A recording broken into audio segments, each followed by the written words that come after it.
The services for a construction project can be divided into 4 main categories: mechanical, plumbing, fire, and electrical.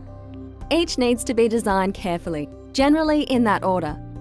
The first is mechanical, as it requires the most space. This includes vertical transport such as elevators and HVAC, that is heating, ventilation, and air conditioning.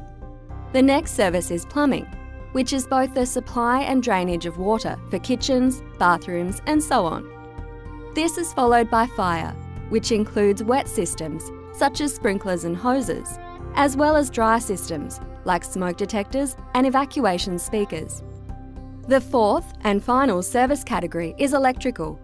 This involves everything from lighting and power to providing the infrastructure for all the other services, as well as audiovisual. Things like projectors, speakers and screens, along with communications, including hardwired and wireless networking.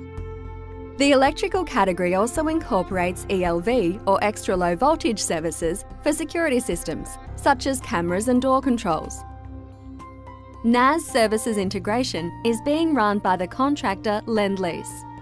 Most of the services design is originally coordinated by the architect, Lyons, in collaboration with the services consultants. Clashes between the different services are identified during this collaborative stage. For mechanical, electrical, AV and vertical transportation, that consultant is AECOM, while for fire and hydraulic systems, it's CJ Arms. These consultants each lead teams of specialist service contractors within their respective areas.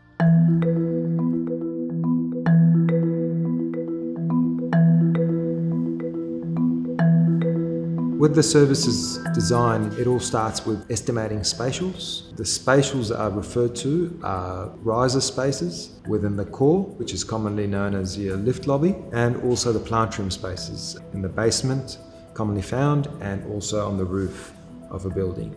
Those spatials are then incorporated into the structure and incorporated into the architecture.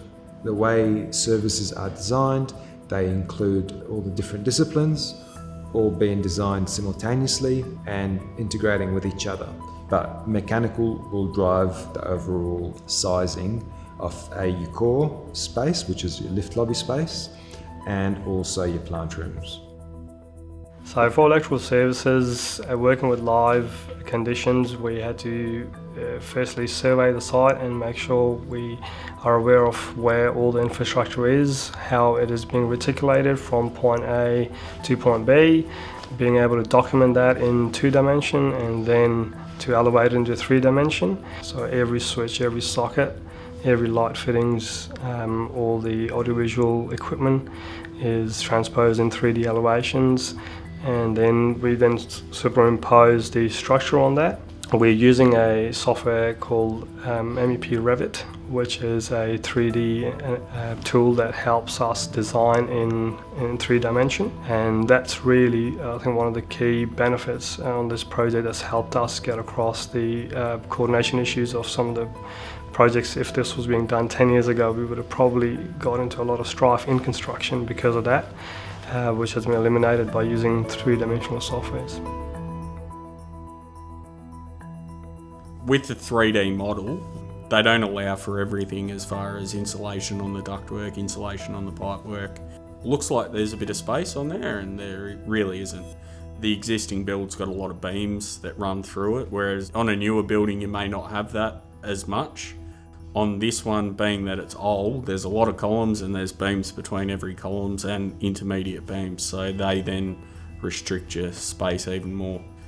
Being an old building, there isn't a lot of ceiling space because back when it was built, mechanical services were a lot smaller and ran at higher velocities. Now they try and steer away from that for acoustic reasons and energy efficiency, so everything is a lot bigger and we've still got to fit it into the same space. So that was the main issue we've had design-wise on this job.